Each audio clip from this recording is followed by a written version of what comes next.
नमस्कार दोस्तों, मैं हूं अनिल सिंह राठौर और आपका स्वागत है मध्य प्रदेश स्पेशल सीरीज में। इसमें हम मध्य प्रदेश की सिविल सेवा परीक्षा में पूछे जाने वाली विभिन्न आयोगों यानी कमीशंस का अध्ययन कर रहे होंगे। कल हम के वीडियो लेक्चर में हमने स्टेट सर्विस कमीशन यानी कि मध्य प्रदेश लोक सेवा आयोग MPPSC का अध्ययन किया था।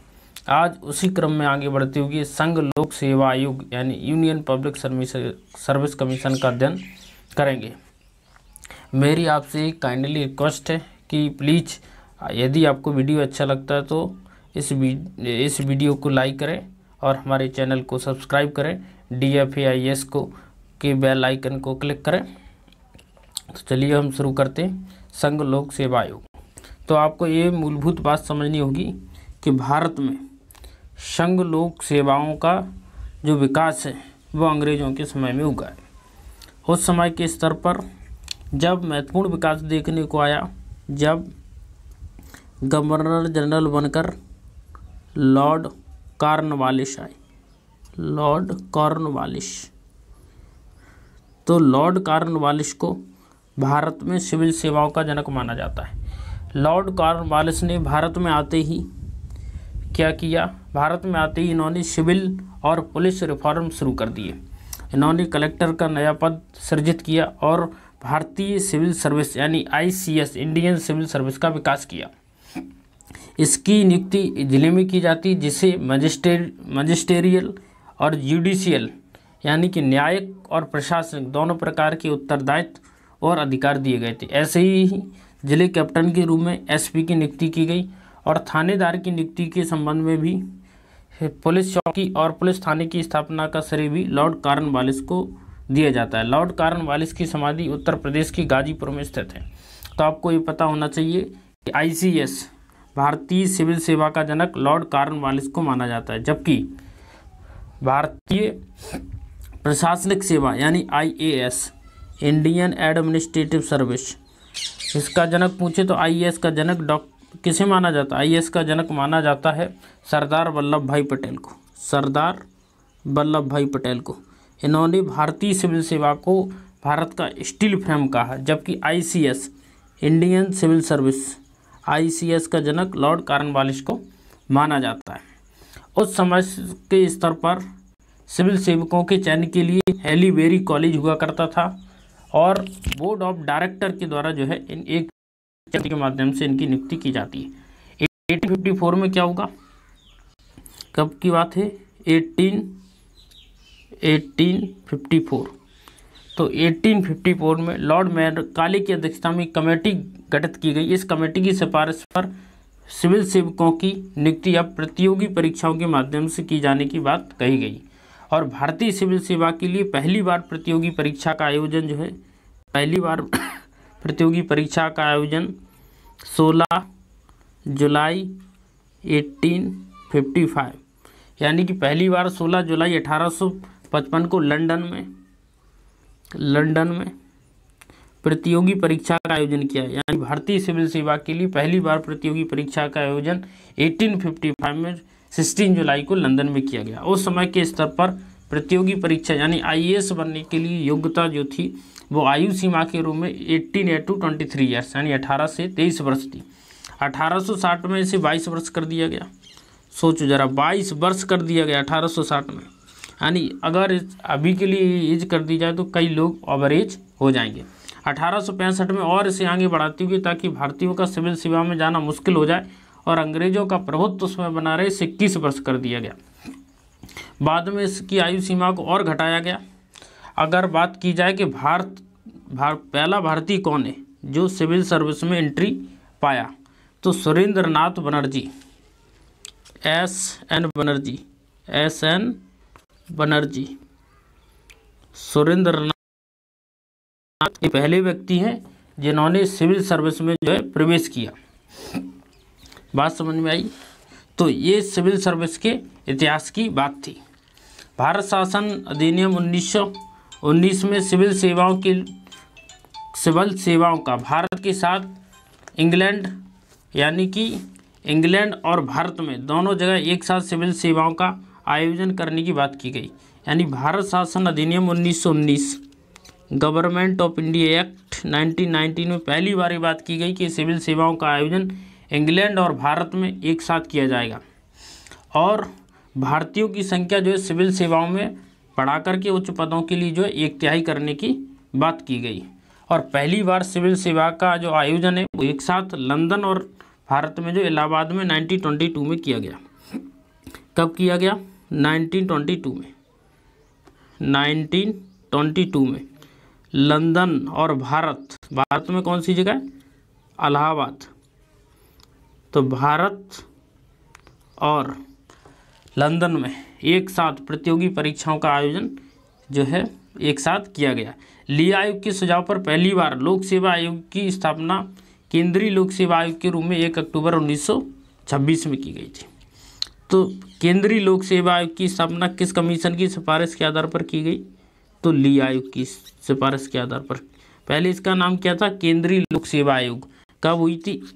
1 अक्टूबर 1926। तो ली आयोग की अध्यक्षता में एक कमेटी बनी थी। उस आयोग की सिफारिश पर 1 अक्टूबर 1926 में केंद्रीय लोक सेवा आयोग के रूप में जो है पहली लोक सेवा का गठन किया गया। उस समय इसके अध्यक्ष जो पहले हुआ करते थे सर रॉस बारकर हुआ करते थे।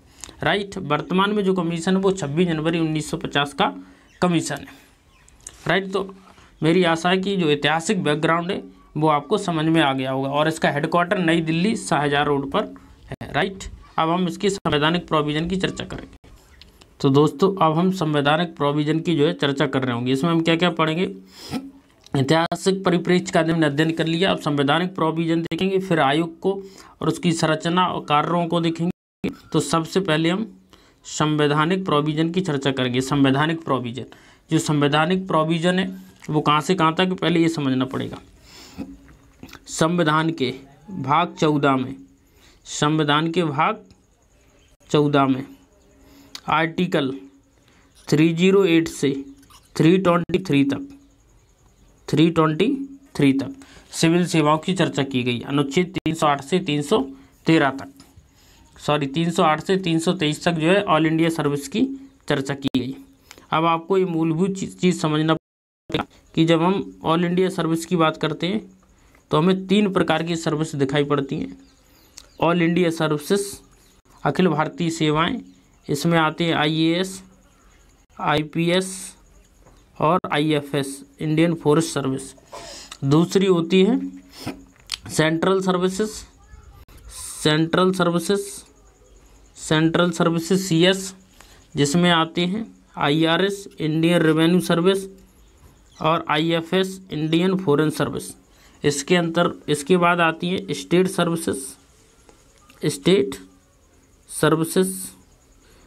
सर्विसेज के अंदर जो अधिकारी नियुक्त किए जाते हैं वो किसी राज्य में होते हैं। ऑल इंडिया सर्विस पर जो नियंत्रण है वो भारत सरकार और राज्य सरकार का होता है, जबकि सेंट्रल सर्विसेज, संघीय सेवाएं, उन पर नियंत्रण संघ सरकार का होता है और स्टेट सर्विस पर नियंत्रण जो है संबंधित राज्य सरकार का होता है। तो आपको 3 प्रकार की जो है सर्विस समझ में आ गई होंगी। अब आपको कुछ मूलभूत और बता देते हैं। जैसे सबसे पहले बात करेंगे IAS की। तो जो IAS है वो सबसे टॉप सर्विस है। राइट। सेंट्रल में ग्रुप A की सर्विसेज है IAS। तो IAS पर जो है मिनिस्ट्री ऑफ पर्सनल यानी कि कार्मिक मंत्रालय, भारत सरकार का जो है कार्मिक मंत्रालय का IAS पर नियंत्रण होता है और कार्मिक मंत्रालय जो है प्रधानमंत्री के अधीन होता है। इसके बाद बात करें IPS की। तो IPS पर भारत के मिनिस्ट्री ऑफ डिफेंस यानी कि गृह मंत्रालय का नियंत्रण होता है।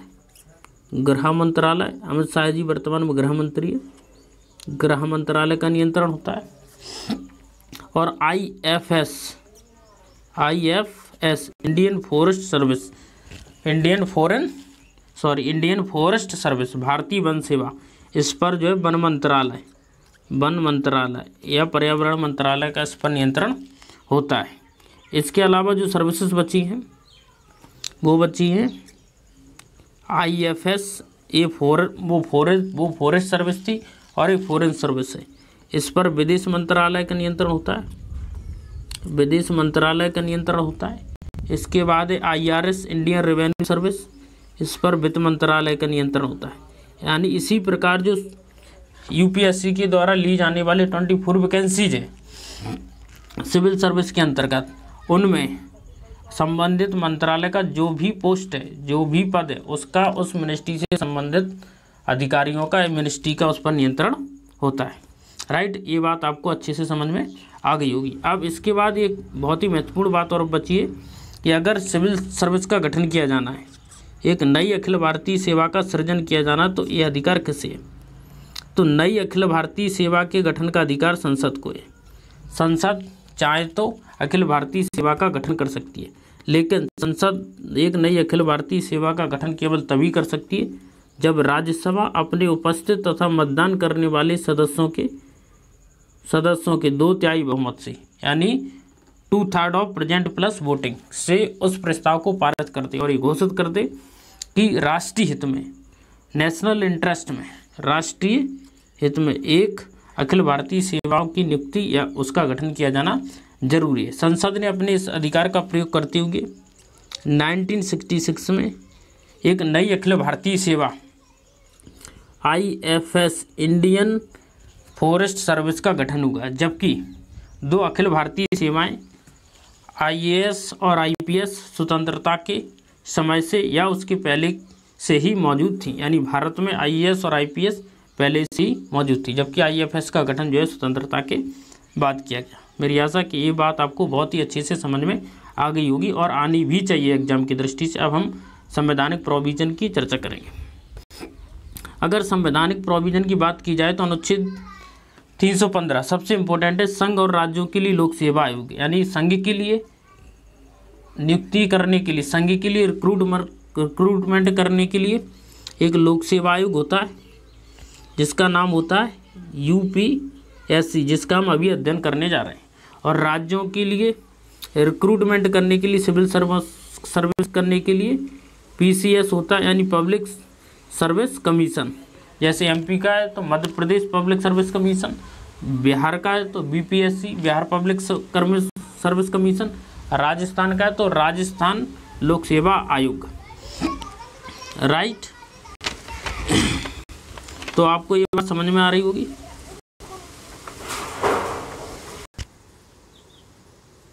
तो अखिल भारतीय सेवाओं के अंतर्गत अब हम संवैधानिक प्रोविजन की चर्चा कर रहे थे।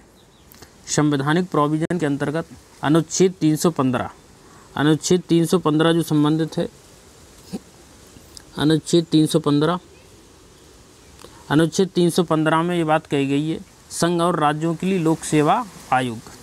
तो संविधान में इस बात की प्रोविजन है, संघ के लिए एक संघ लोक सेवा आयोग, संघ के लिए एक संघ लोक सेवा आयोग, और राज्यों के लिए प्रत्येक राज्य के लिए एक लोक सेवा आयोग होगा जो उन राज्यों के लिए प्रतियोगी परीक्षाओं का आयोजन करेगा। अब आप इस बात को समझिए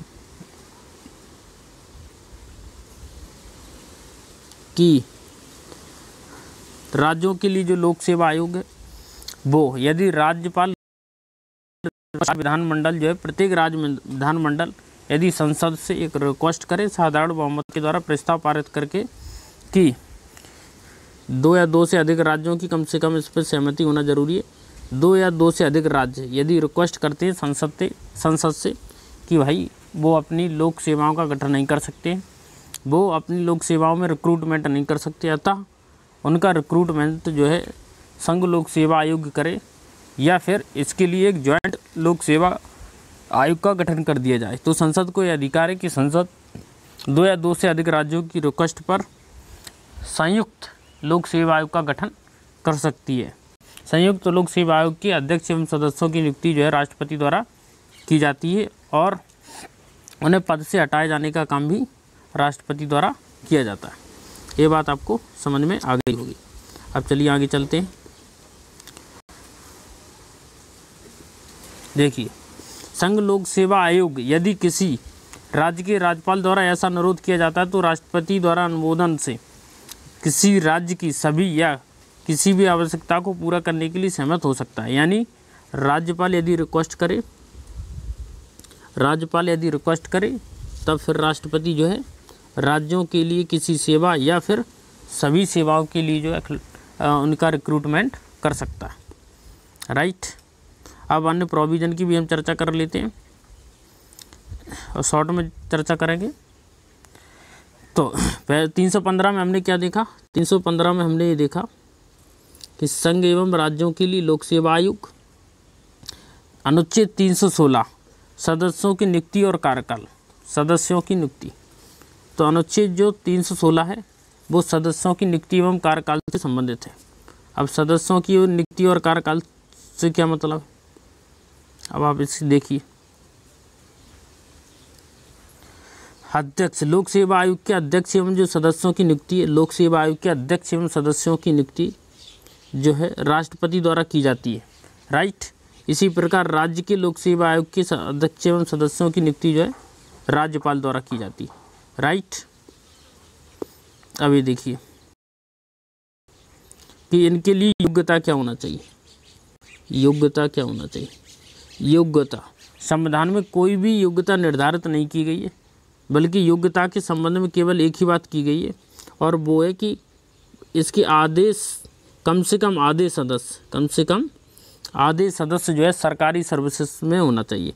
यानी कि इसके आधे सदस्य जो होंगे वो ऐसे सदस्य होंगे जो सरकार में कार्य कर चुके हैं और एटलीस्ट 10 वर्ष तक जो है सरकार के अंतर्गत कार्य कर चुके हैं। तो लोक सेवा आयोग या संघ लोक सेवा आयोग के अध्यक्ष एवं सदस्यों की योग्यता संविधान में स्पेसिफिक नहीं बताई गई, केवल इतना कहा गया कि ऐसे व्यक्ति को अध्यक्ष सदस्य बनाया जाएगा जो मिनिमम 10 वर्ष तक सरकारी सेवा कर चुके हैं। अब हम अन्य प्रोविज़न की चर्चा करेंगे। तो इन्हें पद से हटाए जाने की क्या बात है, यूपीएससी की अगर बात करें तो यूपीएससी के मामले में संघ लोक सेवा आयोग का अध्यक्ष एवं सदस्य अपना इस्तीफा जो है राष्ट्रपति को दे सकते हैं, अपना इस्तीफा जो है राष्ट्रपति को दे सकते हैं और राष्ट्रपति इन्हें उनके पद से हटाता है। ऐसे ही राज्य के लोक सेवा आयोग अपना इस्तीफा जो है राज्यपाल को दे सकते हैं, लेकिन इन्हें हटाए जाने का काम राष्ट्रपति का। आपको ये अंतर याद रखना है कि राज्य लोक सेवा आयोग के अध्यक्ष एवं सदस्यों की नियुक्ति राज्यपाल करता है, लेकिन इन्हें हटाए जाने का काम राष्ट्रपति करता है। जबकि संघ लोक सेवा आयोग में अध्यक्ष एवं सदस्यों की नियुक्ति तथा हटाए जाने का दोनों काम राष्ट्रपति के द्वारा किए जाते हैं। तो राष्ट्रपति के द्वारा ही अध्यक्ष एवं सदस्यों को उनके पद से हटाया जाता है। राष्ट्रपति अपने हस्ताक्षर के माध्यम से उन्हें हटाता है और वो अपना इस्तीफा भी अपने हस्ताक्षर करके राष्ट्रपति को दे सकते हैं। हटाए जाने का जिक्र संविधान के अनुच्छेद 317 में, राइट। तो ये बात आपको समझ में आ गई होगी। देखो, किसी भी व्यक्ति को जो कि संघ लोक सेवा आयोग, राज्य लोक सेवा आयोग का सदस्य है, वो अपने पद तक तब तक बना रह सकता है जब तक वो अपनी संवैधानिक ड्यूटी का पालन कर रहा है। उसे हटाए जाने का जो आधार है वो है मिसकंडक्ट यानी दुर्व्यवहार और इनकैपेसिटी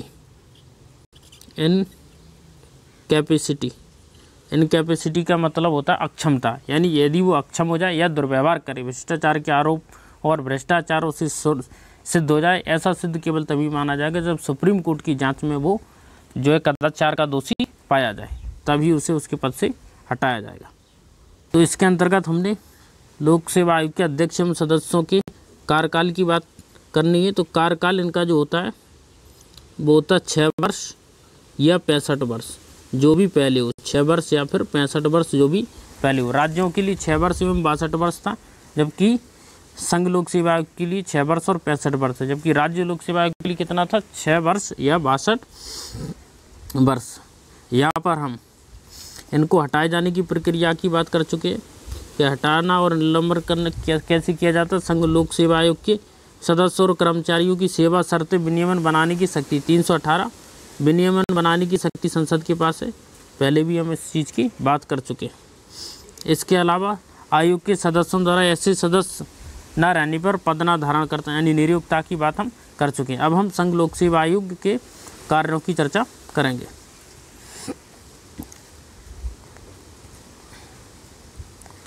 देखिए, अब हम संघ लोक सेवा आयोग के कार्यों की चर्चा कर रहे हैं। संघ लोक सेवा आयोग का जो कार्यों का वर्णन है वो संविधान के अनुच्छेद 320 के अंतर्गत है। संघ लोक सेवा आयोग एवं राज्य के लोक सेवा आयोग का पहला महत्वपूर्ण कार्य है कि उनको सिविल सर्विस, संघ को संघ की सिविल सर्विस और राज्यों को राज्य की सिविल सर्विस के लिए रिक्रूटमेंट करना। तो पहला क्या है नियुक्तियों के लिए, भर्ती परीक्षाओं के लिए, नियुक्तियों के लिए प्रतियोगी परीक्षाओं को आयोजित करना। संघ लोक सेवा आयोग का ये काम है कि वो संघीय नियुक्तियों के लिए प्रतियोगी परीक्षाओं का आयोजन करेगा, राइट। इसके अलावा संघ लोक सेवा आयोग का यह कर्तव्य होगा कि यदि किन्हीं 2 या 2 से अधिक राज्य रिक्वेस्ट करें कि उनके लिए जो संयुक्त भर्ती की जाए, तो संयुक्त भर्ती की योजना बनाना और उन राज्यों के लिए संयुक्त भर्ती को आयोजित करना, ये संघ लोक सेवा आयोग का कार्य है। इसके अलावा संघ लोक सेवा आयोग के कार्य क्या क्या हैं? संघ लोक सेवा आयोग या राज्य लोक सेवा आयोग जैसा भी परामर्श मामला हो, परामर्श किया जाएगा। यानी भर्तियों के लिए जो राष्ट्रपति है वो संघ लोक सेवा आयोग से और राज्यपाल राज्य लोक सेवा आयोग से भर्तियों के संबंध में परामर्श कर सकते हैं। और किस भर्तियों के संबंध में करने का मतलब, जैसे उनका स्थानांतरण करना है, उनकी नियुक्ति करना, उनकी पदोन्नति करना, इस संबंध में जो है परामर्श कर सकते हैं। आपको ये बात याद रखना है कि इनके जो वेतन भत्ते, इनकी नियुक्ति के बाद उनमें अलाभकारी परिवर्तन नहीं किया जाता, क्योंकि ये भारत व्यय होते हैं और इनके वेतन भत्ते यानी संघ लोक सेवा आयोग के अध्यक्ष एवं सदस्यों के वेतन भत्ते भारत की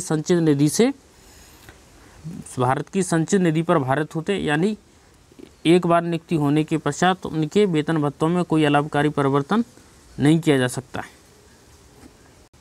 राइट। तो ये महत्वपूर्ण बातें थी संघ लोक सेवा आयोग के बारे में। अब हम कुछ चीज़ें और संघ लोक सेवा आयोग के अंतर्गत, संघ लोक सेवा आयोग जो है अपनी रिपोर्ट राष्ट्रपति को प्रस्तुत करता है। संघ लोक सेवा आयोग अपनी रिपोर्ट जो है राष्ट्रपति को प्रस्तुत करता है और राष्ट्रपति संसद के दोनों सदनों के समक्ष उसे रखवाता है। ऐसे ही राज्य के लोक सेवा आयोग अपनी रिपोर्ट राज्यपाल के समक्ष प्रस्तुत करते हैं और राज्यपाल उन्हें संबंधित राज्य विधानमंडल में जो है रखवाता है। अब इसका हम एक शॉर्ट्स में रिवीजन करेंगे और समाप्त करेंगे।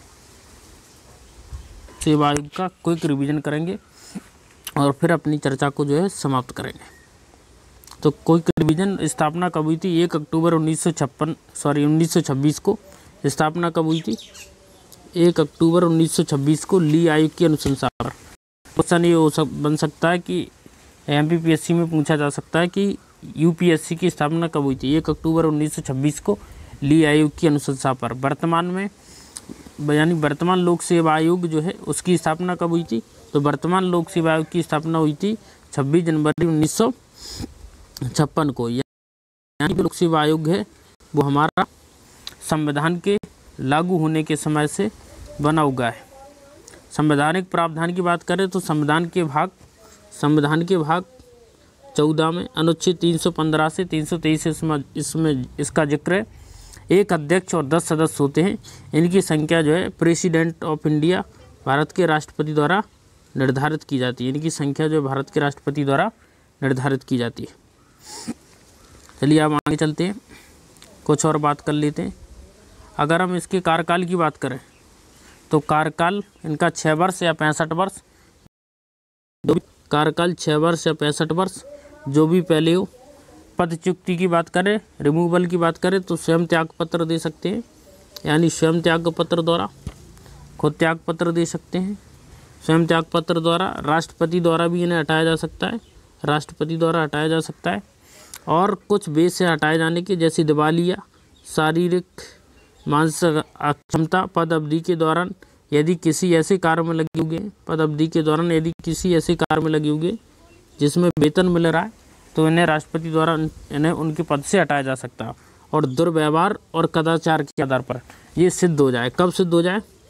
ये उच्चतम न्यायालय की जांच में, सर्वोच्च न्यायालय की जांच में ये सिद्ध हो जाए कि जो संघ लोक सेवा आयोग का अध्यक्ष या सदस्य वो किसी दुर्व्यवहार, कदाचार या भ्रष्टाचार में लिप्त है, तो राष्ट्रपति की अनुशंसा पर तो राष्ट्रपति संघ लोक सेवा आयोग के अध्यक्ष एवं सदस्य को उच्चतम न्यायालय की अनुशंसा पर जो है हटा सकता है।